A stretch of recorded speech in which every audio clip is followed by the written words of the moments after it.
Good afternoon. In this video, we're going to go over this past week's trades and the weekly recap.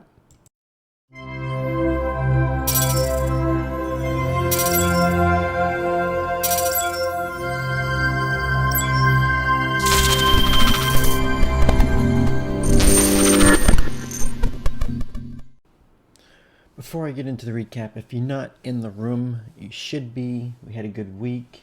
You can find the link in the description of the video and in the bio section of social media accounts. I finished the week with 12 wins and 1 loss for a 92.31 win rate for the week. I was 1 penny away from being completely flawless the entire week, but I just couldn't get that 1 penny out to break even on the one loser I had to make it a flawless week. But hey, 92.31% win rate for the week. Not a bad week. It was actually a very good week. A little bit choppy, and I mean, I went way over my 80% goal for the week for as far as the win rate, so I'm very pleased about that. I was very patient. I took less trades, more patient. I've noticed that most of the best plays end up happening mid-morning or late afternoon. So that's what I've been trying to do, is stay away from the first half an hour, because that's where it usually ends up being the most irrational moves, fake outs and traps and stuff like that. So I've been trying to stay away from those. I did take a couple in the morning, the first half an hour, but I tried to avoid it for the most part. Now I'll start with Monday. Like I said, I didn't trade that much this week. I took maybe 2-3 trades per day. Kept it, simple this week. Tried not to play too much and just try to be a little more precise and patient, like I said. So I noticed the last video I made, the cursor wasn't working for some reason. So it is now. OBS updated, or something happened with OBS. I know it updated, so that might have been the issue, but it is fixed now. And looks like everything's going good. So okay, now you can go on the Twitter account and you can see the timestamps of the plays. That's the reason why I post the wins and losses. It's not to brag, not to be cocky.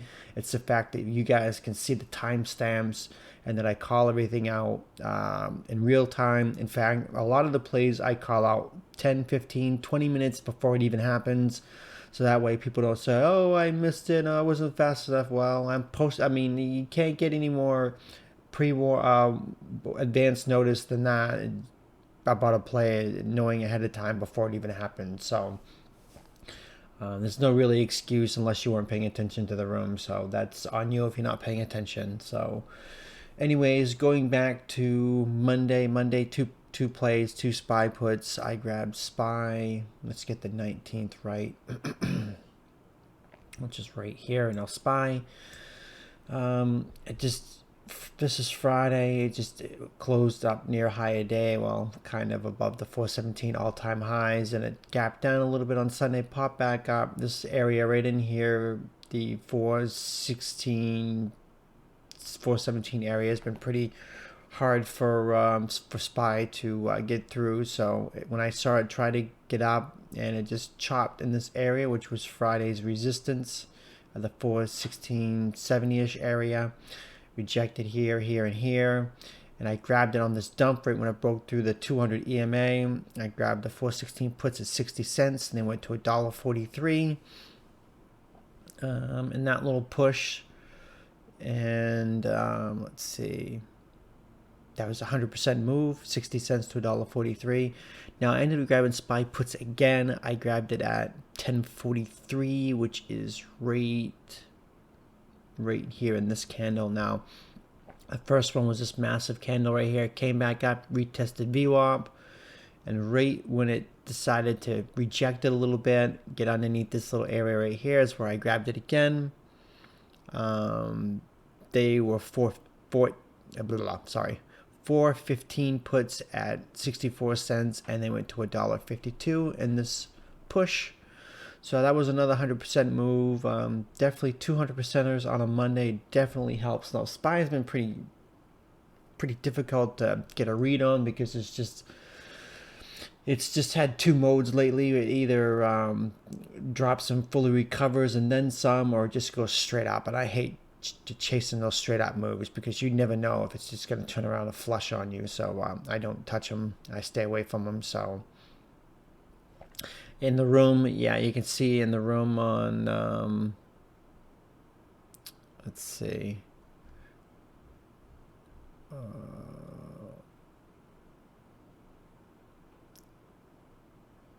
Let's see. Yeah, Spy on Tuesday. I played Spy again. I just was looking on Twitter. Now I see I had an advance notice right here on Twitter. It says still watching Spy puts under 413.50, which is right here. That was timestamped at 10:15, and then I ended up taking at 10:30. So there was 15 minutes notice. I told everybody what I was doing. I was watching Spy under 413.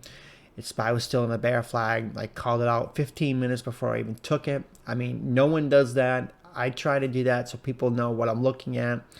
And sometimes when I'm in plays, I even like to call them out and say, okay, this looks good here, under here, and I'm probably not going to take it, but if it's there, if anybody else wants it. So I've been doing that a little bit here and there, especially if I'm already in a position where I'm either down or just waiting, and I don't like having too many positions open, especially when the market's kind of sketchy.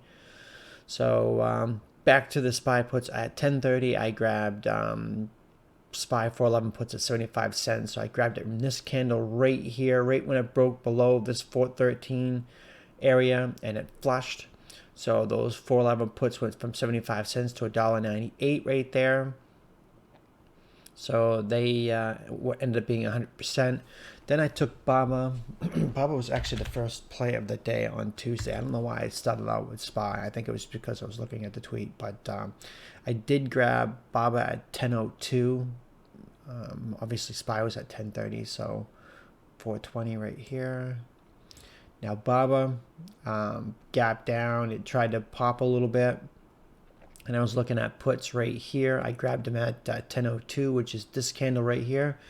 Baba's been one of those ones where if it gaps up, which in this case it gapped down, but if it does gap up, 90% of the time when it gaps up, it's going to fill the gap. Almost always. If you look back to the chart, almost always, it's almost 90% accurate that at open, Baba is going to drop and fill that gap if it gaps up. Now, it gapped down this particular situation. It went up and filled the gap, and it came back down. And I wasn't interested in taking it long. I was interested if it broke down below this area right here, the we'll say 233 area.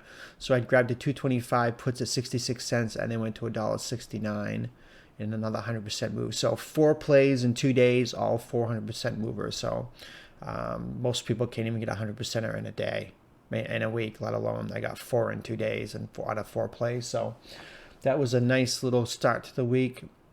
Then on Wednesday, I took looks like I took BA first. Took BA on the 21st. Now BA, I think BA's poisoned to make a big move, and it hasn't yet. And I grabbed BA 240-250 calls at 99 cents at 944, which is right here when it broke over this area. I was looking at this area right here from Tuesday. When I got above that 234.50-ish area, grabbed the 240-250 calls at 99 cents, and they went to $1.14. Not much of a move, only a 15-cent move. It looks like it'd be a lot, but it started to take off, pull back, and it just chopped. It didn't provide the move that I was hoping for, but also get a look at it went from 234 to 236, and I got 240-250 calls, which are way up here, which is basically where it got smashed on Tuesday. So didn't provide much of a move on that, but I was looking at it again the next day. But Baba was the next one. I took Baba puts, let's see, on the 21st right here. I took Baba puts again at 10:33, which should be right here. Now Baba, it just dropped, came back up, rejected VWAP, and I ended up grabbing it when it broke this area of 223 or 227, and they only went I took the 222.50 puts at 92 cents, and they only went from 92 to 118. So Not much of a gainer on BUB or BA on Wednesday, but can't complain. You had four 400% movers, so you can't really complain too much. Then I ended up taking Tesla on the commons. I do have commons that I've been taking a lot. Tesla on the 21st. Now I was watching it rate. I grabbed it at 1024, which is this break right here. I can't see the clock. Yeah, 10 right here. This is where I grabbed it. I ended up selling it right in here somewhere. But yeah, I called it out in the commons, and it just went from, I had it at 709.90, and it just went all the way up to 740. So I was not expecting that kind of a run. I was only expecting a pop to the 200 moving average. So it just was a big move. Well, I know some people in the room play a lot of commons plays with me, which I know is expensive, but there are people in the room that have large accounts that do like to play shares, and I do like to play them myself. So don't have to worry about theater or any stuff like that. Anyways, on Thursday, let's see. Actually, I had another play on. For some reason, I did not put it up. We look back. What day was it? The 20th. Okay, let's go back to this one. I did not put it on Twitter for some reason.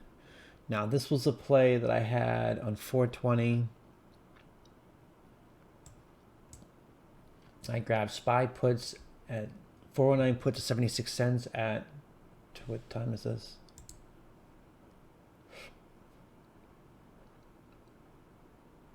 1:26 p.m. 1:26 p.m. right here. Pop back up, came back there because I thought it was gonna, when it had this big red candle right here, I thought for sure it was gonna flush down. It didn't. It came back up and dropped down. Now I sold a lot of them. I had a fairly decent position in that.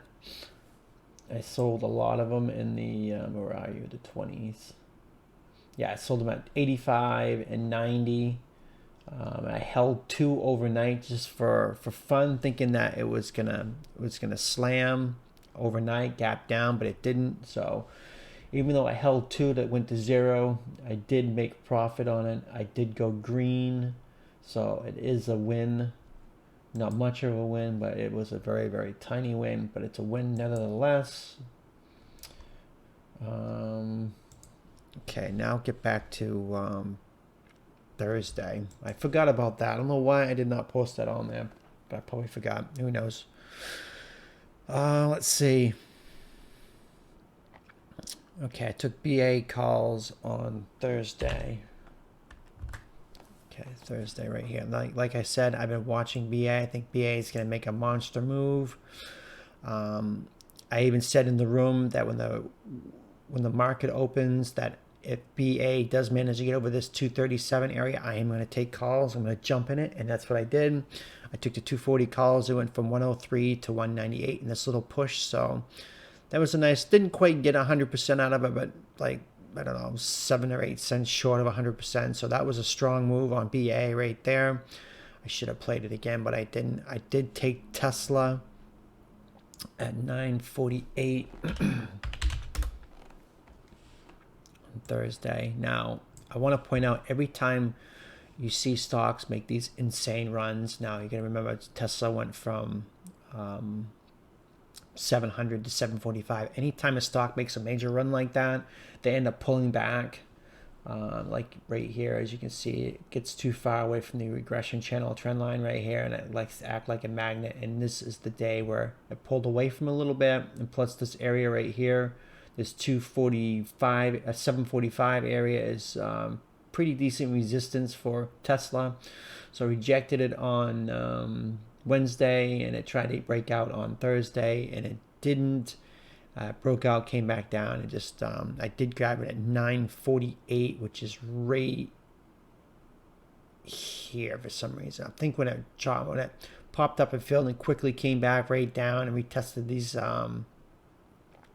pre-market lows right here, I just jumped in it. Then it just chopped and chopped and chopped. Then it finally dropped, and They went from, the 700 puts went from 190 to 236 in this little push right here.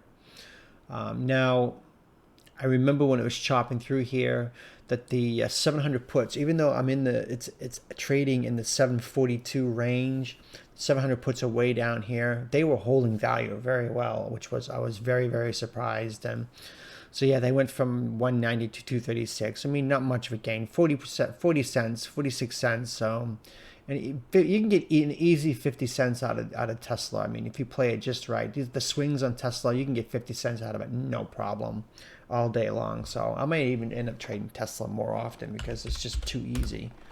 I shouldn't say too easy. It's just a little more predictable. And I like the swings. The last play on Thursday was SPY. I had SPY 412 puts. I grabbed it at 114. This is when the news dropped about Biden's taxes, and I chased it. I got it right in here. Got this huge knife right here. And I did chase it. I put in the room. I put at 11.14, 412 puts at 87 cents. Very risky, and I'm chasing. So everybody in the room knew that it was, I was chasing it. It was risky, and it was.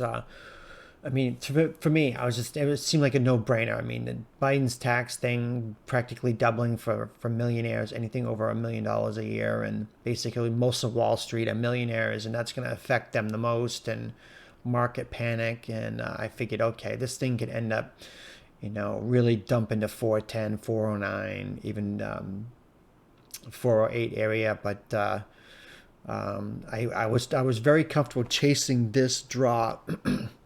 So I got it right here.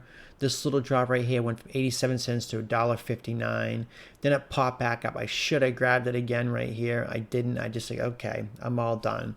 Then when it got down here, it started to pop up, and I know other people in the room were grabbing it right here for another drop for a lower day, but I just didn't like it because, in my opinion, this was panic. And then it just had a little bit of a dead cat bounce, and this was panic. And to me, after this second part right here, it seemed like the candles were getting smaller, and the panic was not as bad, and people were not as worried about it. So I did not want to take it right there. So I just grabbed it here. I should have grabbed it here again, but I just didn't. So I ended up having 3 plays. SPY again, almost another 100% move. So BA and SPY on Thursday, very close for being another 200% winners. Just a few pennies short from being 100% winners. So yeah. Then on Friday I had BA calls in the morning. I'm telling you, BA, I just think is poison to make a big move. I mean, you look at the hourly, it looks like it wants to rip. I mean, it's a bear flag right here, but it's holding this 236 area, 235 area, 234. It's holding this little area right in here. If it gets out of this even say 240 area, this thing's probably going to pop up to 240, 248, 250. So I think next week could be the week for BA, as long as bad news doesn't hit or something falls apart or whatever. Have to see what happens on that. So I grabbed BA 237.50 calls at let's see, at 10:01, which is right here. I have a little heater on my desk. 10:01 right in here. Nope, right here, right there. This is where I grabbed it, a pullback. Oh yeah, I remember this. I thought it was going to break here, and it's starting to get choppy, and it popped right there. And the one thing I really liked about it, it was trading at the 235 area, and I'm grabbing 237.50 calls, which is right here. I mean, a small push by BA. It's going to go in the money really, really fast. It started the pullback, and then it finally did end up going in the money. So yeah, I did go in the money. And I just didn't want to hold it. I just ended up getting out right in here. It did come back. I think some of the room actually played this bounce too. So congrats if they did. I didn't. Like I said, I've been trying to like be very, very conservative. Let's see. Let's see, what was the next play? Oh yeah, I grabbed SPY puts. Now this is the one that gave me the loser for the day. What blew my mind about this is that I'm not trying to get political here or anything like that, but Biden's tax had the massive drop right here. I'm not sure why the market and everybody was so surprised about it. That was his whole campaign, was taxing the rich. He said he was going to do it, and they've been talking about it for a while, and he's actually decided to do something, and the market just freaked out, and everyone's freaking out on Twitter and stuff like that. I don't know why. Everybody knew about it before he went into office, so to me, it was clearly known. So the thing that blew my mind was that the market reacted as harsh as it did, and the next day it just went full recovery mode and then some, back to all-time highs, like nothing mattered, taxes don't matter and stuff like that. It was just kind of crazy. Now I realize the tax is a proposal, it's not a definite thing yet.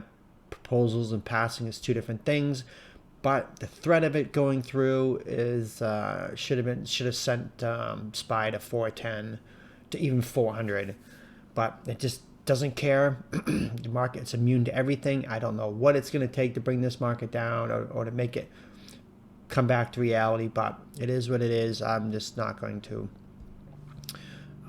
mess with it right here, because I really hate when it does this. There's not even a, when it takes off, it doesn't even pull back a little bit to give you an entry to get in. It just, you're just chasing higher and higher, and I'm not chasing. So I did try to catch the top at 1156, which is right here. Now, the reason I grabbed it here, I'll pull it up, get to extend it up. I grabbed it right here, 1156. As you can see, this getting to the 416 area. I thought for sure 415.50 was the area it was going to struggle with. It had its first red candle. Now, the thing I've been noticing about SPY is that when it's really strong, I will not give you two red candles in a row. I'll give you one red candle to give you a little slight of weakness to get bears trapped, then boom, pop right here, red candle pop. So I waited until this. I thought the 415.15 area, 415.50 area was going to be the area it was going to act up, but it didn't. Went through. Then it started to, candles started to get smaller. Started to have a little more red candles in a row, not in a row, but you know, in a little smaller time frame, like within the last 30 minutes. So I grabbed it right here, actually right in this candle right here. I grabbed the 417 puts at 99 cents, and it just, to me, it just looked like it was starting to make a rounded top. I thought for sure, I mean, it was not going to go to all-time high. It was going to struggle right here. Then boom, it just goes to 417, and then it chops around, it starts to look weak, I thought for sure it was going to come back down, and it just didn't. So I ended up averaging down at 1256, which is right here, right when it started to come down right here. I added, I doubled my position at 49 cents, and with a new average of 74 cents, and it popped up and chopped again. So I was thinking, okay, I'm in 417 puts, and it's trading right around the 417 level. So all it's going to do is have to drop $1, and I'll go way in the money, and I'll recover, and it'll turn into a nice win. Then it rips after in power hour. So I was like, okay. And then the last 15 minutes of the day, 20 minutes of the day, it has a harsh drop. And the good thing about SPY options, you can trade the 4:15 Eastern Standard Time. All options close at 4 p.m. Eastern Standard Time, but SPY and a couple others, you can trade 15 minutes after close. And it started to drop. I watched it like a hawk, and I was able to get out at 73 cents. I saw that it was over 74 cents, which was my new average. I tried to get filled on the app. I couldn't get filled for the life of me. So I almost had a full flawless week, but I just couldn't get it to go down just a little more, a little faster. So I was 1 penny away from having a flawless week. So it was very nerve-wracking, but it was also exciting to see how it did drop after hours in that 15-minute little time frame that I was able to get out at 73 cents. At this point in time, when it was up here, I think it was only worth like 10 cents, 15 cents max or something like that at that point in time. Then it just dropped. So that was a really nice little play at the end of the day. Kind of hoping that I would have gone flawless for the week, but it is what it is. I've only gone flawless once, so maybe next week or sometime soon I will actually be able to do that. But that's it for the recap. I hope this has helped and give you an understanding of the thought process, what I'm doing, what I'm looking at, how I'm playing them, and stuff like that. So hope to see you in the room. If you're not a subscriber, please do so. Please like the video. And that's going to do it. Thanks for watching.